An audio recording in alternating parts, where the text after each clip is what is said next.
Olá, irmãs e irmãos, louvado seja o nosso Senhor Jesus Cristo, para sempre seja louvado.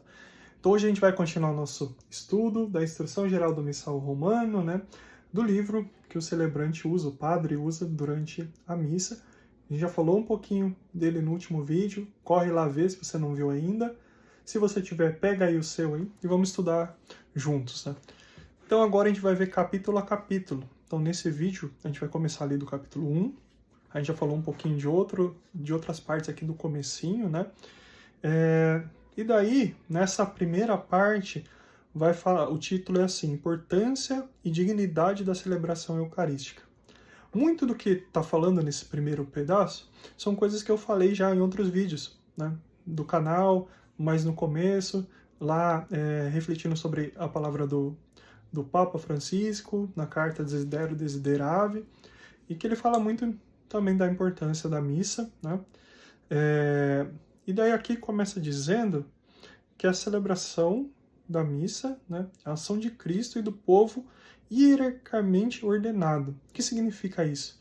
Significa que a nossa igreja, como a gente sabe, é católica apostólica, ou seja, vem dos apóstolos, e ela tem uma hierarquia, Tem o Papa como a cabeça da igreja, está à frente da igreja, Ele é o guia da barca, como dizem, a igreja como a barca de São Pedro. Então, o Papa sucessor, de Pedro, que vai guiar a igreja. Depois dele vem os bispos. Então, os bispos, eles são os sucessores dos apóstolos, São as figuras mais próximas nessa descendência dos apóstolos que temos, Então, por isso que eles, até mesmo dentro da celebração, eles são uma figura um pouco diferente, tem um papel um pouco próprio. E daí temos o padre, que é o responsável por cada paróquia, e depois os fiéis leigos. De forma nenhuma quer dizer que um é mais importante do que o outro, mas quer dizer que cada um tem o seu papel. Então, quando a gente vê um documento desse, é importante que a gente veja que cada um vai ter o seu papel e que cada um corresponda somente àquilo que é colocado para ele, para aquela figura. Então o bispo tem a atribuição do bispo, o padre do padre, o povo de povo, tá bom? Então vai falar um pouquinho aqui sobre isso, Vai falar que a missa é o ponto central da vida da igreja.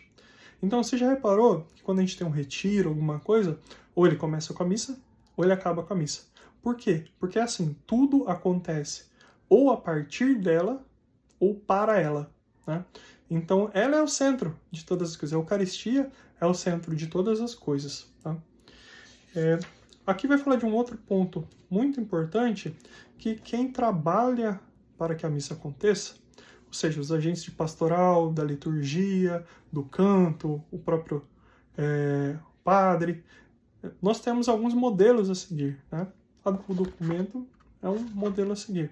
Mas eles falam que aí vem a importância do bispo. O bispo é aquele que ele vai disseminar, aquele vai difundir a liturgia, no meio dos fiéis. Então, a missa com o bispo, ela tem que ser modelo para nós.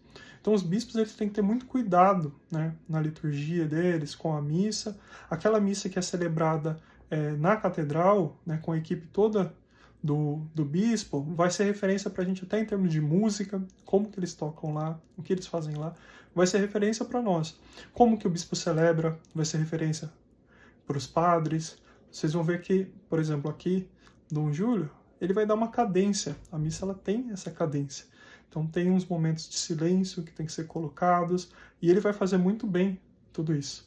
Então isso é exemplo para nós, é exemplo para os padres. E aqui o documento fala que é isso mesmo. Tem que ser essa referência.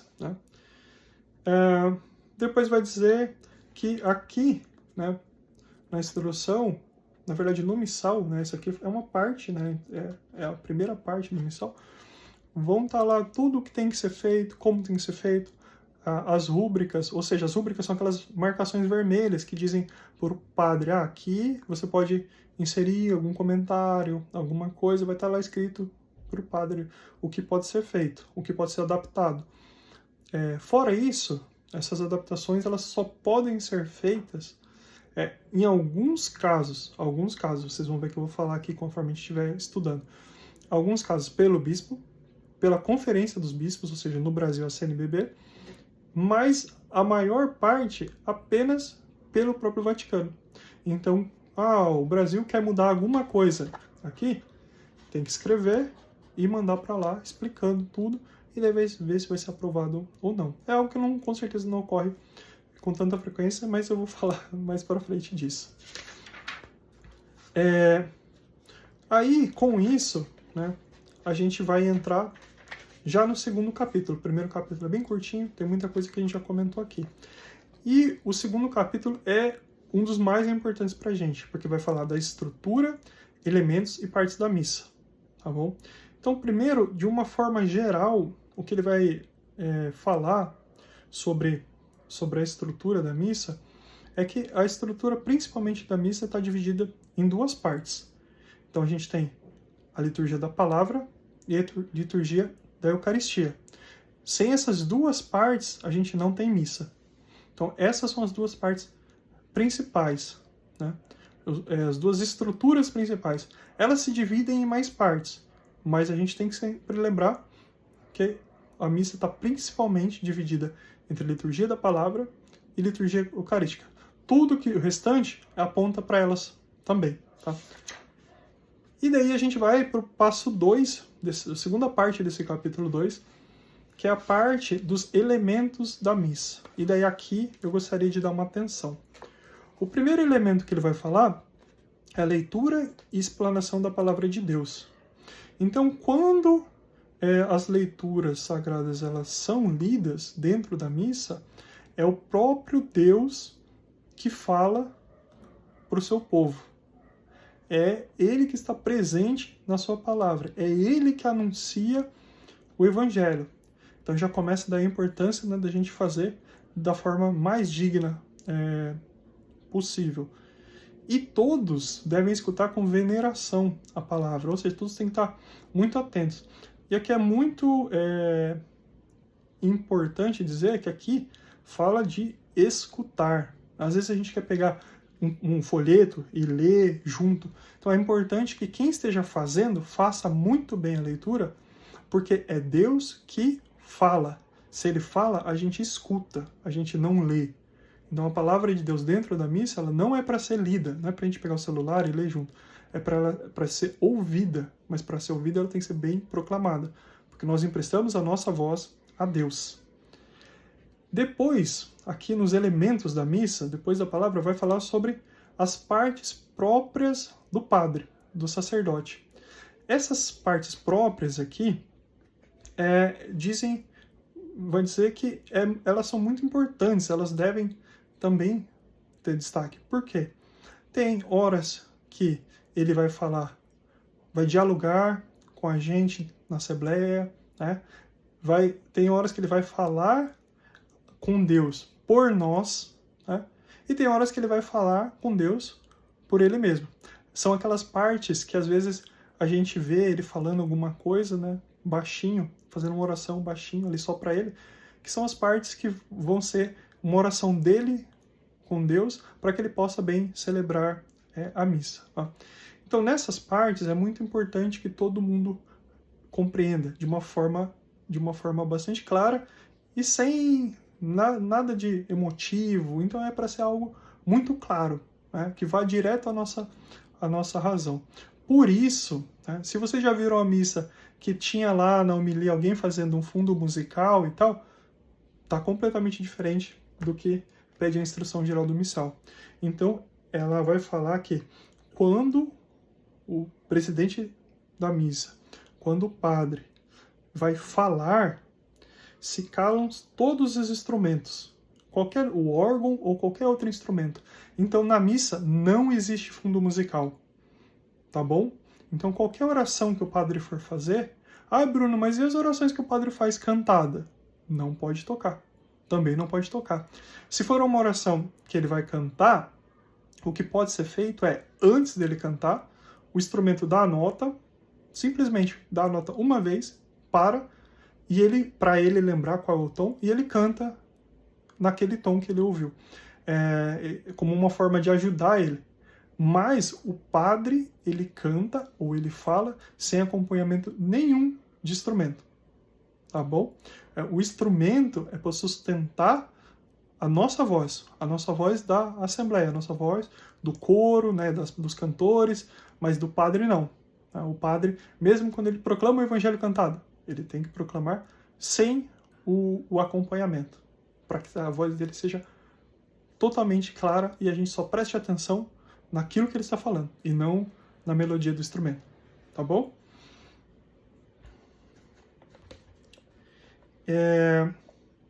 Vai falar que é importante que a gente se atente à forma de dizer cada um dos textos que está ali. Ou seja, leitura, ela tem que ser feita como uma leitura, ou seja, sem improviso. É aquilo que está ali, respeitando as vírgulas, os pontos, sem teatro, né? Na nossa missa, a gente não faz teatro.